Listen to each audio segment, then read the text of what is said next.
ভৈরব উচ্চ বিদ্যালয় কর্তৃক আয়োজিত 16 ডিসেম্বর বা মহান বিজয় দিবস উদযাপন উপলক্ষে আয়োজিত অনুষ্ঠানের সম্মানিত প্রধান অতিথি মাথাভাঙ্গা ভৈরব উচ্চ বিদ্যালয়ের সুযোগ্য ভারপ্রাপ্ত প্রধান শিক্ষক জনাব মোহাম্মদ শাহাদ আলম স্যার। উক্ত অনুষ্ঠানে আরো উপস্থিত রয়েছেন অত্র বিদ্যালয়ের সম্মানিত সিনিয়র শিক্ষক আমার শিক্ষক জনাব মোহাম্মদ জসিমউদ্দিন স্যার। অত্র অনুষ্ঠানে আরো উপস্থিত রয়েছেন অত্র বিদ্যালয়ের সিনিয়র শিক্ষক জনাব মোহাম্মদ তোফাজ্জল হোসেন স্যার। আরো উপস্থিত রয়েছেন অত্র বিদ্যালয়ের সিনিয়র শিক্ষক জনাব মোহাম্মদ আতিকুর রহমান ভূঁইয়া সহ অন্যান্য সম্মানিত শিক্ষকবৃন্দ। সকলকে জানাই আমার আন্তরিক সালাম। আসসালামু আলাইকুম ওয়া রাহমাতুল্লাহি ওয়া বারাকাতুহু। আমি এখানে উপস্থিত হয়েছি 16 ডিসেম্বর বা মহান বিজয় দিবস এর গুরুত্ব এবং প্রয়োজনীয়তা সম্পর্কে দুই চারটি কথা বলার জন্য। আজ 16 ডিসেম্বর বা মহান বিজয় দিবস। আজকে 1971 সালের এই দিনে বাংলার পূর্ব আকাশে রক্তলাল হয়ে উদিত হয়েছিল একটি নতুন সূর্য। বাংলার আকাশে উড়ছিল লাল সবুজের পতাকা।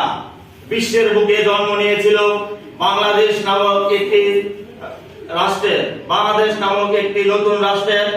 তাই তো আমি শ্রদ্ধা করে স্মরণ করছি সেই সকল বীর ভাষা শহীদদের, যাদের রক্তের বিনিময়ে আমরা পেয়েছি একটি নির্দিষ্ট ভূখণ্ড, একটি নির্দিষ্ট দেশ, যার নাম বাংলাদেশ। আজকে যে আমরা মহান বিজয় দিবস উদযাপন করছি তার পিছনে অনেক ইতিহাস রয়েছে।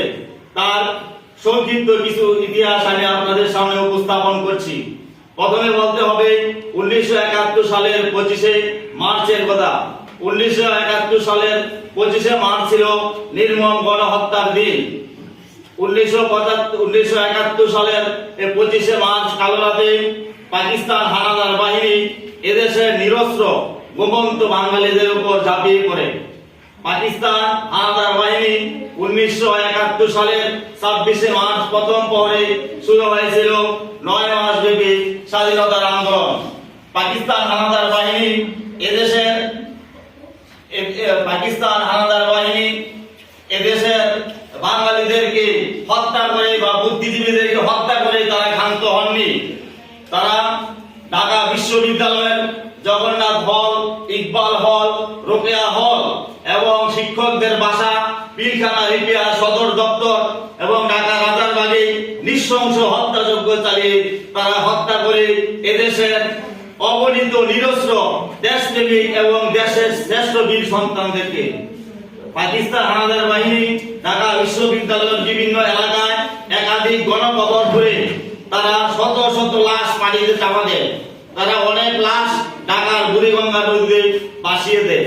যাই হোক, 1952 সালের ভাষা আন্দোলন, 54 সালের যুক্ত নির্বাচন, 56 সালের সংবিধান বিরোধী আন্দোলন, 54 সালের মার্শাল ল বিরোধী আন্দোলন, 1965 সালের শিক্ষা কমিশন বিরোধী আন্দোলন, 1966 সালের ফয়দবা, 1969 সালের গণ অভ্যুত্থান, 1970 সালের সাধারণ নির্বাচন, 1971 সালের 7ই মার্চের ঐতিহাসিক ভাষণের মধ্য দিয়ে শুরু হয় আমাদের স্বাধীনতার আন্দোলন।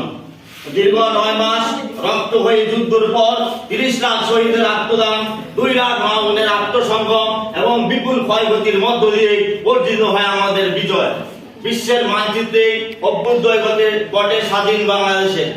সম্মানিত অতিথিবৃন্দ, আমি আমার বক্তব্য সামনে দীর্ঘায়িত না করে 16 ডিসেম্বর বা মহান বিজয় দিবস সম্পর্কে একটি কবিতা বলে আমি আমার সংক্ষিপ্ত বক্তব্য শেষ করব।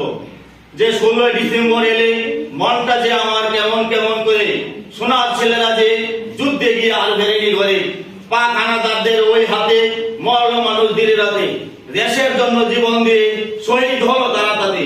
9 মাস যুদ্ধ করে সব হানাদার হলো শেষ, সৃষ্টি হলো দেশের নতুন দেশের নামটি বাংলাদেশ। এই বিজয়ের মাঝেও যে আরো অনেক দুঃখ কষ্ট আছে। জীবন দিয়ে লাখো মানুষ শহীদ হয়ে গেছে। দেশের জন্য দেশের মানুষ থাকুক ভালো, মিলিয়ে কান্না হাসি, আসু সবাই একটু হলেও দেশকে ভালোবাসি।